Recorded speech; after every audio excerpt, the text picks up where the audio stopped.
m'appelle Lucas Semerano, je suis professeur de rhumatologie et je suis le chef de service de la rhumatologie de la Vicenne, à l'hôpital CHU de Bobigny. Je suis aussi chercheur dans le domaine de la polyarthrite rhumatoïde et je suis le directeur adjoint d'une équipe INSERM dédiée à l'étude de la polyarthrite rhumatoïde, l'UMR 1125, toujours à Bobigny. La polyarthrite rhumatoïde est un rhumatisme inflammatoire, une de ces maladies dans lesquelles le système immunitaire s'attaque aux articulations, entraînant un processus inflammatoire. Et si ce processus inflammatoire n'est pas maîtrisé, il va à terme endommager les articulations de façon irréversible.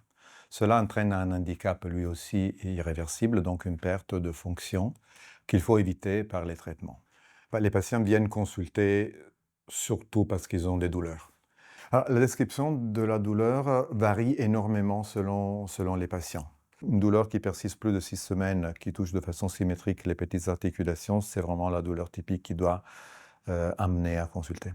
Dans les douleurs inflammatoires, ces récepteurs nocicepteurs captent un dommage tissulaire qui est lié aux molécules de l'inflammation. Et cela est responsable de cette douleur inflammatoire. Le processus inflammatoire qui n'est pas maîtrisé endommage les articulations. Et donc, même quand on arrive à maîtriser l'inflammation, les articulations endommagées peuvent être source de douleur parce qu'elles sont justement endommagées. Donc, c'est des douleurs qu'on appelle séquelaires et qui ne se résolvent pas avec la disparition de l'inflammation. À côté de ça, il y a d'autres douleurs qui sont décrites comme neuropathiques. C'est la douleur qui est liée à l'endommagement d'un nerf, d'une racine nerveuse, et qui a comme caractéristique le fait de ressembler à une décharge électrique, des sensations de brûlure désagréables, des picotements aussi désagréables. Donc on sait qu'un système de la douleur qui est sollicité pendant très longtemps, va s'altérer lui-même et être source de douleur. Si on laisse traîner l'inflammation, les patients ont beaucoup plus de probabilité de développer ces douleurs nociplastiques. Le diagnostic précoce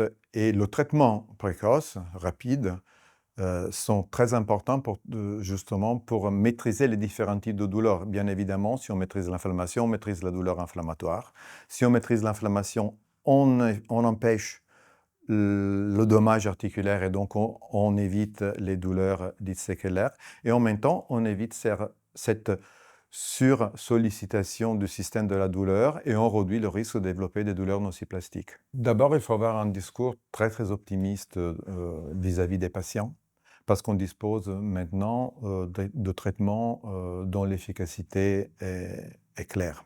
Et il y a des différents degrés d'irréversibilité du handicap qui dépendent justement du timing de notre intervention. Quand le patient vient nous voir parce qu'il a une polyarthrite débutante, il a une douleur et un handicap qui sont totalement réversibles.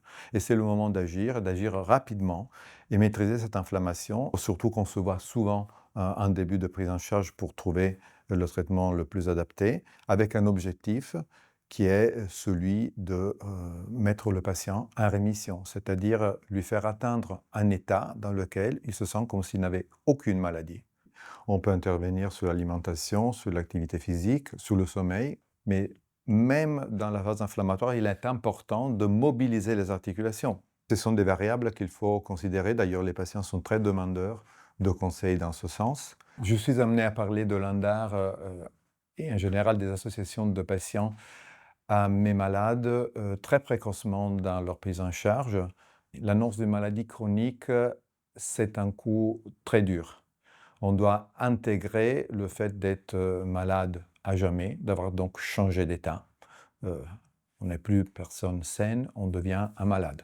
Il est très important pour les patients de ne pas être seuls, d'avoir des gens qui ont vécu la même expérience, qui vivent la même expérience, qui se sont posés les mêmes questions et qui donc peuvent leur donner des réponses. C'est le fait tout simplement de ne pas se sentir seul, de comprendre qu'il y a d'autres gens qui ont la même chose et la vie continue. Il m'est arrivé de plusieurs patients, patientes qui étaient un peu réticents à entreprendre certains traitements. Je peux expliquer les problématiques posées par chaque traitement, mais je les invite dans ce cas-là vraiment de se rapprocher des associations de malades et de partager les expériences. Certaines patientes qui se sont convaincues à se faire traiter après avoir échangé avec les associations. Et ça, c'est vraiment tout le monde est gagnant.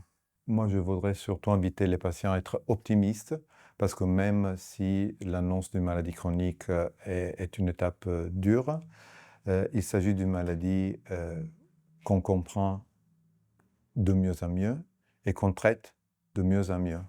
Donc on sait comment soigner les personnes et pas que la maladie.